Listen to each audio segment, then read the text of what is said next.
It began with a lie so small, I almost let it slide. Almost. He had always been charming in that way dangerous people are: warm eyes, easy smile, words like honey over glass shards. For months, I trusted him. We worked side by side, laughed at the same jokes, even shared secrets that I thought were ours alone.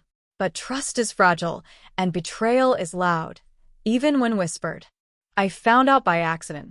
A half-heard conversation through the thin walls of the office kitchen, his voice casually throwing my name into a deal I knew nothing about. At first, I thought I had misheard. But then the pieces began to fit together. My ideas showing up in reports under his name, my work passed off as his sudden rise in the company while my efforts were buried in the background. That night, I went home and sat in the quiet. My first instinct was rage, the kind that makes you want to storm into a room and demand answers. But anger burns too fast. I didn't want fast. I wanted precise. I wanted to build something so flawless, so patient, that when it hit, he wouldn't even see it coming. So I waited. I watched him every day, pretending nothing had changed. I let him think he had won. I made sure he felt safe. Over the next few weeks, I learned every corner of his world. I studied his habits, how he always left his laptop unlocked when he went to the printer, how he loved talking about himself in meetings, how he couldn't resist taking credit for something impressive. I began feeding him ideas, small at first, then bigger, each one laced with the tiniest flaws, details that would unravel if pushed into the wrong hands. And he took them all, proudly claiming them as his own. Then came the final piece. A high-profile project, the kind that could make a career. I designed it perfectly on the surface, but buried in the depths was a single, devastating flaw, a calculation that looked legitimate but would implode spectacularly if presented to the board without correction. I accidentally left the files open on my desk one afternoon, and, like clockwork, he took them.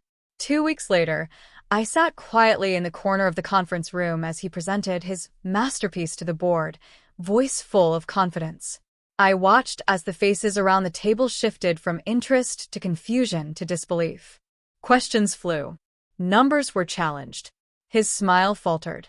Within minutes, it was over. He left the room pale and shaken, and by the end of the day, his desk was empty. I didn't gloat. I didn't need to. Revenge, I realized, wasn't about screaming or throwing punches. It was about patience, precision, letting the truth do the work for you. And as I walked out of the office that evening, I knew he'd remember that moment for the rest of his life.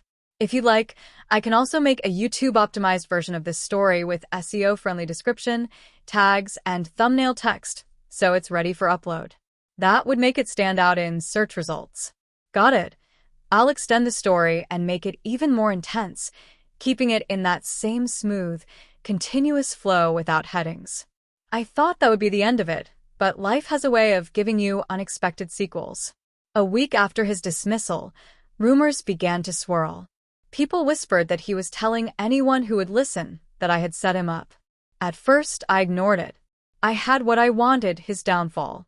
But then I learned something that made me smile in that slow, dangerous way you do when the game isn't over yet. He was trying to start a consultancy, using the same shady charm he'd used on me, convincing people to trust him with their projects. He hadn't learned. He hadn't suffered enough. So I followed the trail. Quietly. I knew a few of his new clients by name. Small businesses hoping for a breakthrough, the kind of people who couldn't afford to be cheated. I reached out anonymously at first, sending them subtle warnings, not enough to make them panic, just enough to make them curious. Then I gave them proof, emails, documents, and the kind of screenshots that cut through any defense. One by one, the clients pulled out, leaving him with nothing but empty promises and unpaid bills. But I wasn't done. I wanted the final blow to come from someone he trusted. Through a mutual acquaintance, someone I'd once helped in a quiet, unnoticed way, I arranged for him to land what looked like a massive, career-saving contract. He bragged about it online, posted photos of champagne glasses, and captioned them with lines about new beginnings and unstoppable momentum. What he didn't know was that the contract was fake. A carefully crafted setup, signed with a name I had made up, linked to a company that existed only on paper. He poured weeks into preparing, hiring freelancers, promising them pay once the first check came through.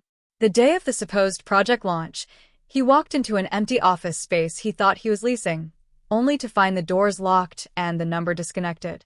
His last shred of credibility collapsed that day. People stopped returning his calls. He vanished from social media.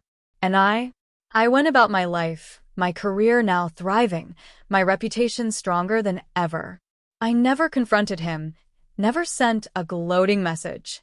Revenge, I learned, doesn't always need witnesses. Sometimes, the sweetest part is knowing the person who wronged you lies awake at night, replaying every step, wondering how it all went so wrong, and never realizing that the perfect revenge isn't loud. It's quiet, invisible, and permanent. All right, I'll keep building this out so it feels like a full revenge saga, stretching beyond the immediate events and showing how the consequences ripple out over time. Months passed, and his name became something people only mentioned in hushed tones. Not because they feared him, but because he'd become a cautionary tale. Don't pull a Greg, they'd say in the office halls, and everyone knew what it meant. He'd tried to reinvent himself again, this time under a different name. I found out by accident. An online profile with his photo half hidden, a new title, a new story. But the thing about liars is they can change the packaging all they want. The contents are always the same. I debated letting it go. After all, he was already ruined. But then I remembered every smirk, every stolen credit, every moment he'd made me doubt my own worth. No, this chapter wasn't over. I tracked down his new alias and found the little circle he was trying to impress, aspiring entrepreneurs, the kind who worship charisma over substance. I began weaving myself quietly into their world, joining their online forums, attending their virtual meetups. It didn't take long before I became a trusted voice, the one people came to for advice. When the time was right, I started dropping hints, just fragments of his real history. Not accusations, not outright attacks. Just enough truth for people to start asking questions. Hey, doesn't that sound a lot like a failed project from last year? Isn't it the same pitch someone else already did? Curiosity turned into doubt. Doubt turned into mistrust. And mistrust spreads fast in circles built on fragile dreams. Within weeks, his new network was gone. His shiny rebrand cracked open like thin glass, and the truth spilled out for everyone to see. I thought that would satisfy me, but there was still one last thread, something more symbolic than practical. You see, long before all of this, back when we were still friends, he'd made me a promise that he'd always remember the role I played in his success. He'd laughed when he said it, not realizing that I'd take words seriously. So one night, with nothing but time and a burner account, I sent him a single message. You'll remember me now. No threats.